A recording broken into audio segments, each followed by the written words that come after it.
भारत के संविधान के बारे में सबसे बुरी बात तो यह है कि इसमें कुछ भी भारतीय नहीं है। भारत के संविधान के बारे में सबसे बुरी बात तो यह है कि इसमें कुछ भी भारतीय नहीं है। यह आपके नेता ने कहा था, जिसकी आप पूजा करते हैं। Speaker sir, I described in my first speech the idea of a battle taking place. I described the Mahabharata, described Kurukshetra. There is a battle taking place today in India. And on this side are the defenders of the idea of the Constitution. And from each state we have one. If you ask us Tamil Nadu, we will tell you Periyar. If you ask us Karnataka, we will say Basavana. If you ask us Maharashtra, we will say Phule ji, Ambedkar ji. If you ask us Gujarat, we will say Mahatma Gandhi. आप speaker को You praise these people. You praise these people hesitatingly because you have to. But the truth is that you want India to be run the way it used to be run. जैसे हिंदुस्तान पहले चलाया जाता था, वैसे ही आप हिंदुस्तान को चलाना चाहते हो। मैं बता रहा हूं, आ रहा हूं। पेशेंस रखिए थोड़ी, इतना एक्साइटमेंट नहीं होना चाहिए। स्पीकर सर, जब मैं छोटा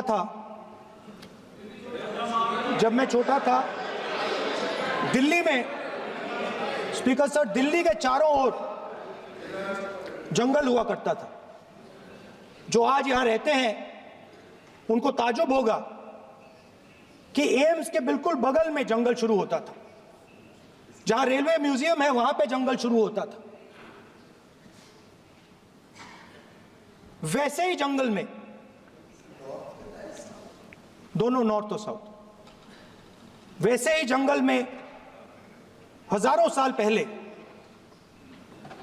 एक युवा, 6-7 साल का युवा, हर रोज सुबह उठ के 4 बजे उठ के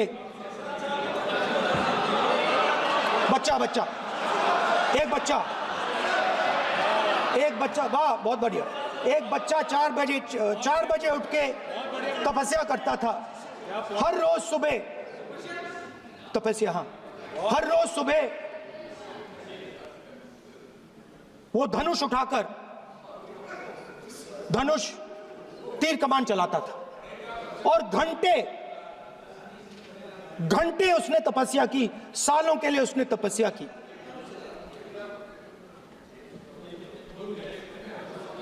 पास लोगों को पता लगने लगा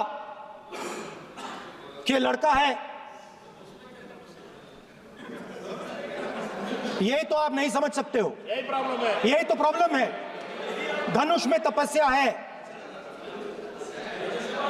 मनरेगा के काम करने में तपस्या है।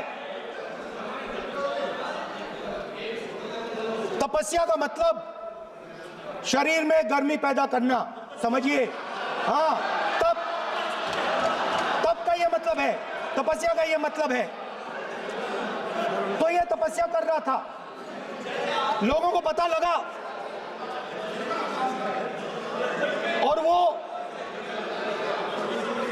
गुरु के पास गया। लड़के का नाम एकलव्य था और वो गुरु के पास गया और उसने कहा, गुरु द्रोणाचार्य जी, मैं सालों से धनुष चलाना सीख रहा हूं, मैंने अपनी पूरी शक्ति इसमें डाली है।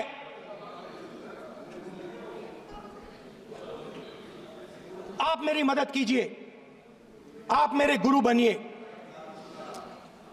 द्रोणाचार्य जी ने एकलव्य को कहा कि आप ऊंची जात के नहीं हो, आप ऊंची जात के नहीं हो, आप द्विजा नहीं हो। मैं आपका गुरु नहीं बनूंगा, यहां से तुम चले जाओ। और एकलव्य चला गया। फिर से एकलव्य ने तपस्या शुरू की, फिर से तपस्या शुरू की। कुछ साल बाद द्रोणाचार्य जी और पांडव उसी जंगल से निकले। एक कुत्ता भौंक रहा था, कहानी आपने सुनी है, सुना देता हूं। कुत्ता भौंक रहा था, अचानक कुत्ते की आवाज शांत हो गई। द्रोणाचार्य जी और पांडव पास गए और उन्होंने देखा कि तीरों के जाल में कुत्ता फंसा हुआ था। मुंह में तीर था एक, हाँ, मगर कुत्ता तीरों के जाल में फंसा था। एक तीर मुंह में थी, शांत था कुत्ता, मगर कुत्ते को चोट नहीं लगी। एकलव्य ने अहिंसा के साथ कुत्ते को शांत किया था। द्रोणाचार्य जी आते हैं और एकदम पूछते हैं, तुम्हें यह किसने सिखाया? एकलव्य जवाब देता है, द्रोणाचार्य जी, यह मैं सीखा हूं, मैंने तपस्या की है, घंटों मैंने प्रैक्टिस की है।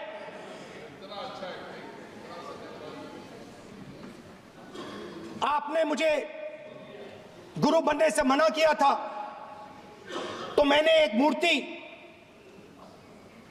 मट्टी की मूर्ति सामने रखी और मैंने प्रैक्टिस की और मैं सीखा। द्रोणाचार्य जी खुश नहीं हुए। द्रोणाचार्य जी ने एकदम कहा, तुम्हें मुझे गुरु दक्षिणा देनी है। नहीं नहीं, ये आपकी स्टोरी है, ये आपकी स्टोरी है। मेरी स्टोरी है कि द्रोणाचार्य ने पूछा।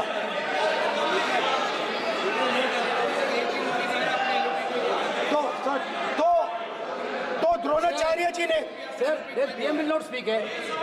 Lord wants to if you are not giving order, Prime Minister has to speak.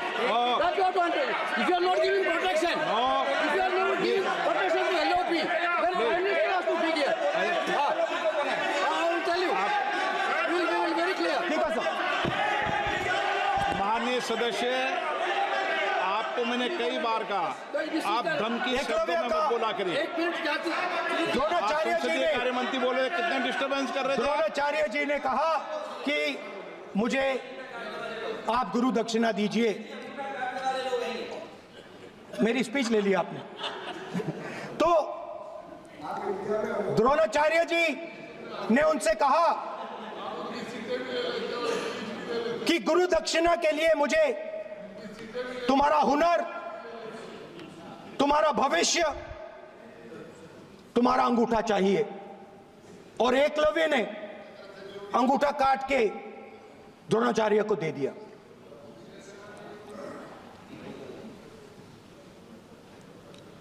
यह अभय मुद्रा है। इसमें कॉन्फिडेंस, स्ट्रेंथ, निडरता कहां से आती है? हुनर से आती है, इस अंगूठे से आती है। ये लोग इसके खिलाफ हैं। जैसे द्रोणाचार्य जी ने एकलव्य का अंगूठा काटा, वैसे ही आप पूरे देश का अंगूठा काटने में लगे हुए हो। आप जैसे ही एकलव्य का, जैसे द्रोणाचार्य जी ने एकलव्य का अंगूठा काटा, वैसे ही आप हिंदुस्तान के युवाओं का, जैसे ही एकलव्य ने, देखो सर, जैसे एकलव्य का अंगूठा काटा गया, वैसे ही आप हिंदुस्तान के युवाओं का, सबका अंगूठा काटते हो। जब आप अदानी जी को जब आप अदानी जी को धारावी देते हो तो आप धारावी के जो एंटरप्रेन्योर्स हैं, जो स्मॉल एंड मीडियम बिजनेसेस हैं, उनका आप अंगूठा काटते हो। जब आप हिंदुस्तान के पोर्ट्स, एयरपोर्ट्स, डिफेंस इंडस्ट्री, ये सब जब आप अदानी को देते हो,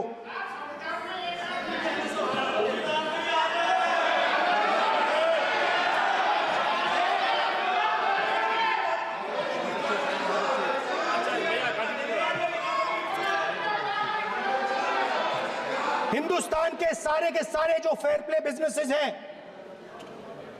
जो ईमानदारी से काम करते हैं, आप उन सब का अंगूठा काटते हो जब आप अदानी की मदद करते हो। कॉन्स्टिट्यूशन में लैटरल एंट्री कर आप हिंदुस्तान के युवाओं का, पिछड़ों का, गरीबों का अंगूठा काटते हो।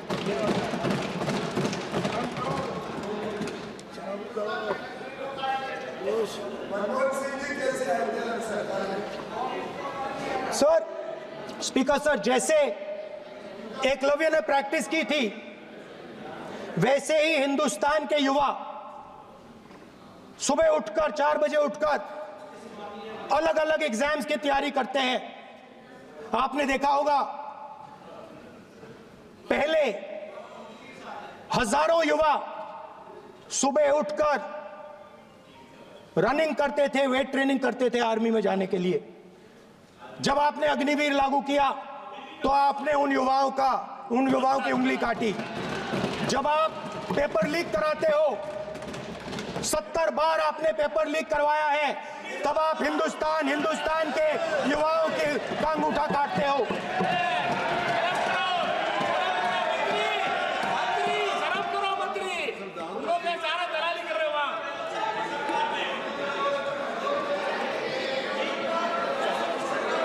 आज बाहर, दिल्ली के बाहर आपने किसानों पर टीयर गैस चलाया है, आपने किसानों पर लाठीचार्ज किया है। किसान आपसे एमएसपी मांगते हैं, सही दाम मांगते हैं, मगर आप अदानी को फायदा पहुंचाते हो, अंबानी को फायदा पहुंचाते हो और किसान का अंगूठा काटने का काम करते हो। देखिए, हम कहते हैं अभय मुद्रा, हम कहते हैं डरो मत, आप कहते हो हम आपका अंगूठा काट देंगे। ये फर्क है। एक तरफ कौन सर बोले, मेरे कहना है कि हम एक मिनट प्लीज बैठिए, आप बैठिए, प्लीज बैठिए, आप बैठिए।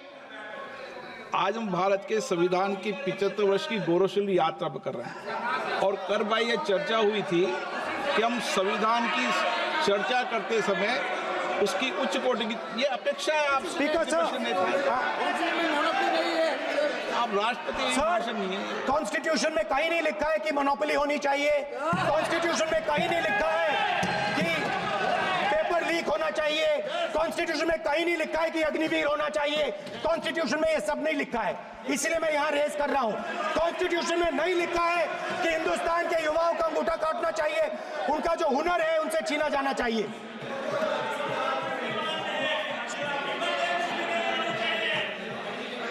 बैठे कर रहे हैं सर, 5 बजे अब भी बैठे करेंगे। अब कुछ नहीं बोलना है उसके अंदर।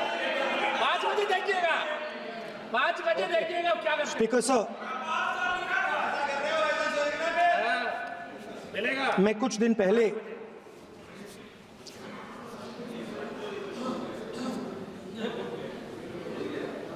पहले मैं हाथरस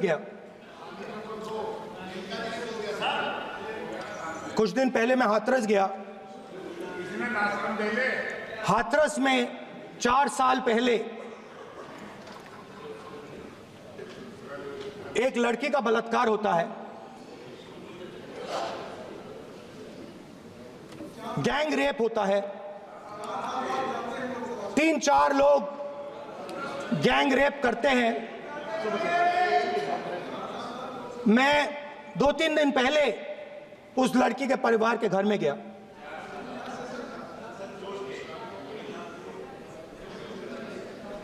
जिन्होंने गैंग रेप किया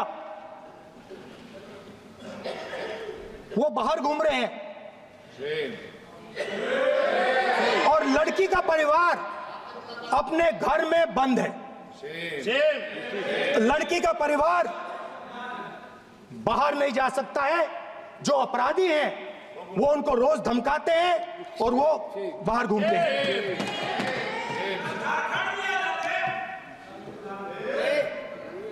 परिवार ने मुझे बताया कि बेटी का जो अंतिम संस्कार था वो भी नहीं करने दिया और चीफ मिनिस्टर ने इसके बारे में खुलकर मीडिया में झूठ बोला है। ये कॉन्स्टिट्यूशन में कहां लिखा है? ये कॉन्स्टिट्यूशन में कहां लिखा है कि जो बलात्कार करते हैं वो बाहर रहे और जिसका रेप हुआ है, जिसके परिवार, उस परिवार को बंद कर दिया जाए? कहां लिखा है कॉन्स्टिट्यूशन में? ये आपकी किताब में लिखा हुआ है, मनुस्मृति में लिखा है, मगर कॉन्स्टिट्यूशन में नहीं लिखा। और अगर आप कहते हो कि यूपी में आपका राज है और वहां पे कॉन्स्टिट्यूशन नहीं लागू होता है, वहां पे मनुस्मृति लागू हो रही है।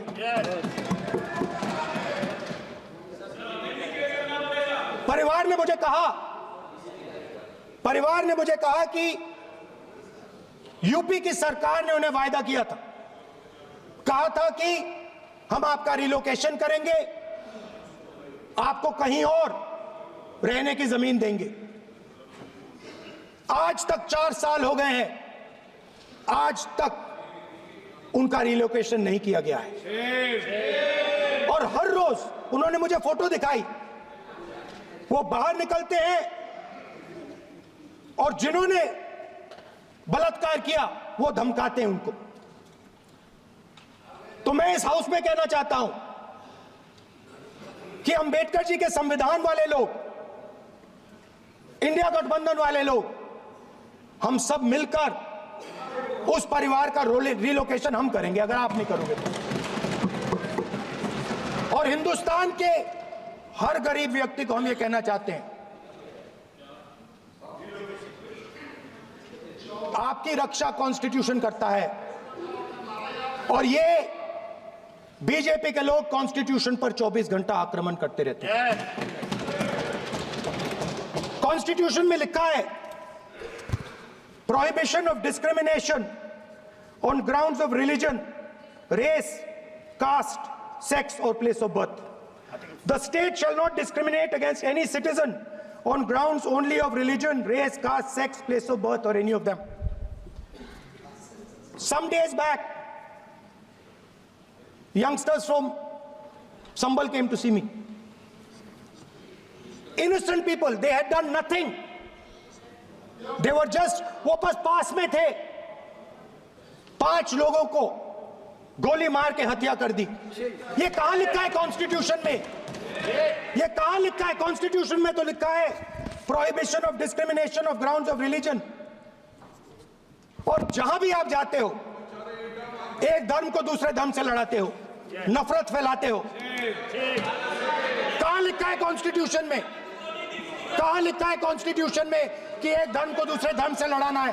कहां लिखा है कॉन्स्टिट्यूशन में कि दलित परिवार को बंद करके अंदर रखना है और उनके अपराधियों को बाहर घूमने देना है? कौन से कॉन्स्टिट्यूशन में लिखा है? मुझे दिखाइए।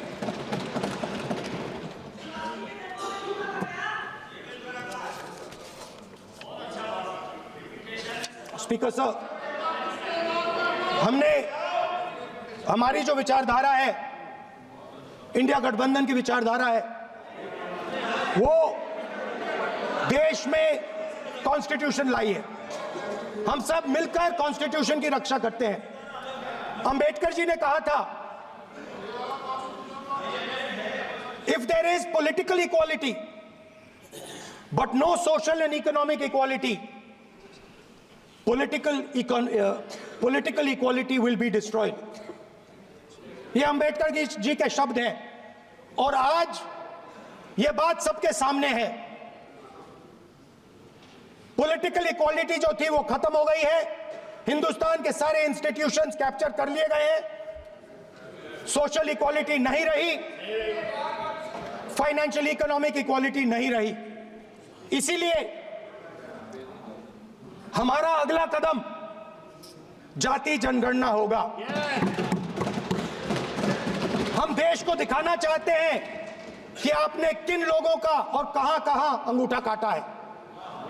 हम दलितों को, आदिवासियों को, पिछड़ों को, किसानों को, मजदूरों को दिखाना चाहते हैं कि आपने किस किस का अंगूठा काटा है। इसलिए जो मैंने वायदा किया था, इसी हाउस में यहां हम कास्ट सेंसस लागू करेंगे और उसके बाद हिंदुस्तान में एक नए तरीके का विकास होगा, एक नई तरीके की राजनीति होगी।